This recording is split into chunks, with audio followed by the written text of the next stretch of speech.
we're going to close out with even more ethics. So Ms. Salla Westerstrand is going to join us and talk to us about the ethics of persuasive technology writ large. Salla. Thank you. So, ethics of persuasive technology. Let's get our moral sensors all warmed up with one question. How many of you have recently noticed that you've been persuaded or nudged by or with digital technology? Quite a few. How did that make you feel? Maybe it helped you to establish a habit or cycle more, like in the case of Copenhagen, for example. Maybe it made you feel a bit tight or uncomfortable. Maybe you even said to yourself, this didn't feel quite right. Or maybe it's become a banality, you hardly think of it because it's something that happens in everyday life. Or maybe you noticed it only a bit later and felt kind of cheated.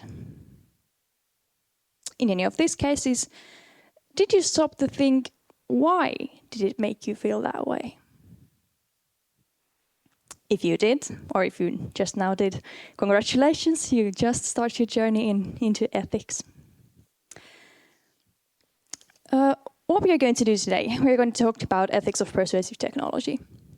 And this is what it's going to be about. So first, ethics. I'm going to give you a brief introduction into what I mean when I talk about ethics. And I promise it's going to be brief. It's not going to be a long lecture in philosophy, but it's going to be a brief introduction.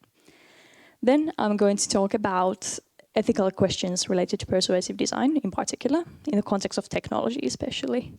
Then we're going to go even deeper and choose a perspective that is especially relevant in the age of AI, which is human autonomy and freedom, and what AI has to do with that. And lastly, I'm going to leave you with a few insights into how to integrate ethics into the process of designing these technologies to make them more ethical. So let's dig in. First, ethics. You've probably heard about ethics quite a lot in the recent years, months, mostly thanks to AI. But what does it actually mean? The use of the word is often quite ambiguous. So I chose here a definition from Britannica. What does ethics mean for an AI ethicist like myself? And I promise this is going to be the only time I'm going to read to you directly from my slides. So ethics, also called moral philosophy, is a discipline concerned with what is morally good and bad, and what is morally right and wrong. The term is also applied to any system or theory of moral values or principles. So basically, when we're applying ethics, it means we are looking into these different perspectives to how to define good and bad, how to define right and wrong. In some, we're trying to reflect these good and bad, rights and wrongs, and figure out why. Why something's good, why something's bad, why something's right, why something's wrong. Since ancient times, philosophers have given a lot of perspectives, a lot of different theories, some of them you can see listed here, to try to find the right definition for what's right and wrong. So what could this mean in the context of persuasive technology then? Let's take 3 of these perspectives and turn them into questions. First, we could ask, can nudging, for example, be okay if it makes the target happier? If it as a consequence of the nudge, the persuasion, it increases the happiness of the target. This could be something that a utilitarian consequentialist, for example, could ask, because they're interested in consequences and how these consequences of our actions can increase human happiness or utility.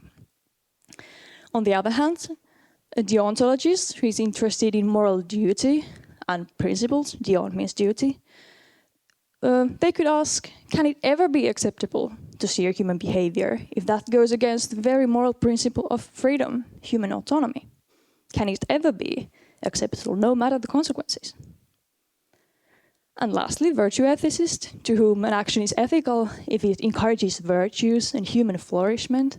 It would be essential to know to what extent can nudges promote or inhibit this human flourishment or these specific virtues. So as you can see, these are, of course, complex questions, extremely complex. And applying ethics does not mean that we have to find the exact right answers, the exact right theories that we want to apply and stick to it and then go for it as an organization, for example. But it also does not mean that we need to do whatever we want, we can do whatever we want, and then later collect all the brightest business minds and legal departments together to figure out how do we justify these actions we've already done. Even if you call it an ethics board, it doesn't really make it ethics.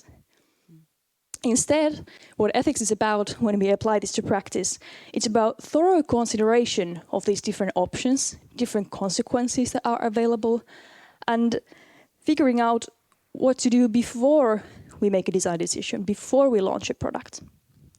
It's about understanding how the technology, how the design resonates with the surroundings and the human beings who it's targeted by it, who are affected by it. It's not always the user who is affected, it can be even larger amounts of people. It's about figuring out what needs to be considered in order for the technology to be as ethical as possible. Now, let's take a next step further, go a little bit deeper again, and think about one perspective that is particularly relevant in the age of artificial intelligence. We've already touched this topic today quite a few times in our previous talks, but let's go in and see what we find out. So when and what if persuasion indeed becomes manipulation? So we need to be extremely careful, especially careful when we design tools and technologies that have different goals than those of the target itself. The problems arise especially when the target would have chosen otherwise if they had had more options or more information available about the consequences of using the product. If they had known your goals as a persuader or nudger, manipulator, they would not have followed through with their action. They would have done something else. But again, what if the target still benefits from the nudge, still benefits from the manipulation even? Isn't it always a win-win situation? I can go forward with my goals, the target benefits, what could ever be the harm? Well, if we may want to maintain that humans are indeed autonomous, rational agents who have the power to choose their own benefits, to choose what's best for them, we cannot hold the power over deciding what's best for someone else. As for example, Mark Zuckerberg wrote in one of his recent books, just the mere fact of not seeing the other person as an autonomous, rational human being who is capable of making their own decision, deciding what's best for them, that's already an infringement of human autonomy and freedom, right? At least it can be seen as such. And in the age of AI, this has become an increasingly important topic because AI has the exponential capacity to directly manipulate our choices in a way that can cause real harm. As we can see, it can be used to cause really good things. That's what we really want to achieve and go for. But it can cause real harm. Think about ChatGPT, for example, or other generative AI technologies. It has become close to impossible to distinguish the information, right information from wrong, or false information from real information. Is it produced by a human being, or is it produced by technology? Is there actually masses of people behind this ideology, or is it just one machine? It has enabled optimization of these very behavioral mechanisms that tap into our subconsciousness and move our actions from one direction to another. And these tools, they appear so harmless because everyone uses them. They're legal, they're available, they're really shiny, and they're really exciting, but they're not harmless. They're not harmless. Instead, they can persuade us to use our time to less valuable things than we would otherwise use, even things that make us unhappy. They could persuade us to choose the easy way all over again, to write our text, to process our information in a way that derogates our own mental capacity to think, to learn, to flourish as human beings. In the worst case scenarios, it can even persuade us us, our family members, our friends, our children to take our own lives. And these are serious trade-offs. And real-life examples, these are happening as we speak.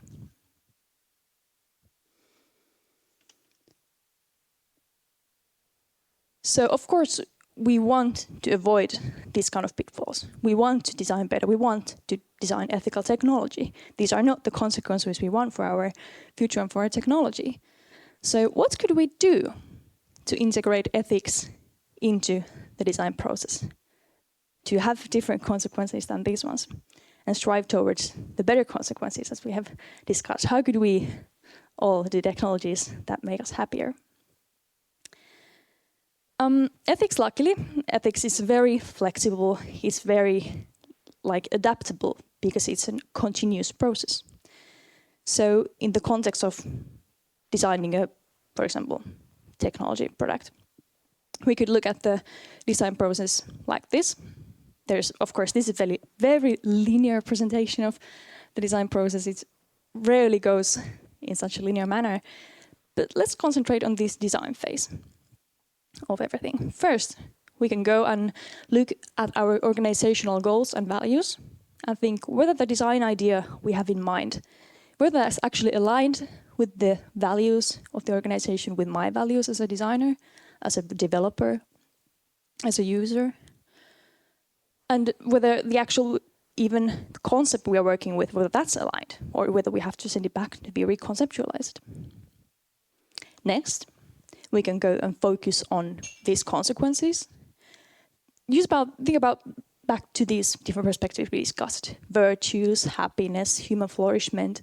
Think about these different perspectives and how we could add value in a way that creates positive consequences. And what could be the potential harms, evaluating them, considering these different perspectives. And what are the trade-offs? When we get one good thing, it often means that something bad might come with it. So how do we balance these trade-offs? First of all, are they legal in the first place? For example, the EU AI Act will prohibit harmful nudges. There are harmful psychological or physical that create psychological or physical harms. At least the current draft indicates such developments. But what's even more crucial from the perspective of ethics is to think whether these trade-offs are morally acceptable. They might be legal and still not morally acceptable, still not ethical. So that's something we have to think, and to do that, you might want to think about whether your team has enough resources, enough expertise to figure out these consequences, to include different perspectives. So this is a time you might want to think about hiring an ethicist, either to your team or buy from outside services if you don't have enough expertise, because that's something that needs to be done as part of the design process. So make sure that your team has resources, they have the time, they have the capacity and enough perspectives to think about these different consequences from different people's perspectives. And then finally, as a last step, it's kind of the last checkpoint before making a design decision, would be to think about the public scrutiny. Put yourself in the position of the public, the user, anyone who can be affected by the product, and think, would I be comfortable with explaining exactly what are the objectives that I have, or the trade-offs that I've chosen that are included in the design that I try to influence people's behavior with. So, for example, if I wanted to tell you that I'm having this design here, would you please use it a little bit more? It might mean that you don't have the time to spend time with your family members or friends, but I mean, we have quite high targets for this year's revenue, so could you please? Or maybe I could tell you that if I would really like you to take 2 hours more with this New Year's application. It might mean that it's quite bad for your mental health. It might even give you some issues, real mental health issues. But I mean, we have to get the ad revenue a little bit higher this year. Or maybe I would tell you all that from now on, if you just could use ChatGPT to produce all your emails and process your information to produce your texts, everything like creative you've done before, process your information basically, give you conclusions of what you read. It might mean that you kind of get yourself a bit less intelligent, because it kind of derogates your own capability in the long run to do these kind of conclusions yourself. But I mean, I get a really powerful algorithm. That's exciting, isn't it? So if you wouldn't be quite comfortable with telling this with a straight face to someone who is actually on the other side, maybe you have to think about why. What are these things that make us uncomfortable with these transparent explications? And because this process can really help you to navigate what to do as a team. Do we have to shift our goals to be more human-centric, more beneficial for humans? Do we perhaps need to balance the trade-offs a little bit? Is there an imbalance there? Or do we need to do something else in order to develop more ethical technology? So as you can see, ethics is a process that goes through the whole life cycle of the product. You can always revisit it, and you always should revisit this kind of cycle before you make a design decision that can influence the final product. But still, I'm not going to tell you what to do in these particular situations, what would be the right thing to do. I'm not going to tell you what I would do in these situations, because it's up to you and your organization to find out which justifications matches your organization's values and moral compass, and your moral compass and values. Because what is essential is that you're transparent about these choices, show the people who you interact with, who is going to use your product, who is going to be affected by your product. What are the chosen trade-offs? What are the values and objectives that guide your persuasion? Because these people need to also be able to retain their capacity to make their own choices and their own decisions based on their values and their moral compass. Because in the end, when we're designing for people, we're designing for moral beings who have this inner capability, really strong capacity to make and to decide what's right and wrong and what's best for them. And just as these users have this capability, so do we, so do you, so do I. And that's why we all have the capacity, and even in some perspectives a responsibility, to take action, to decide in order to make more ethical technology.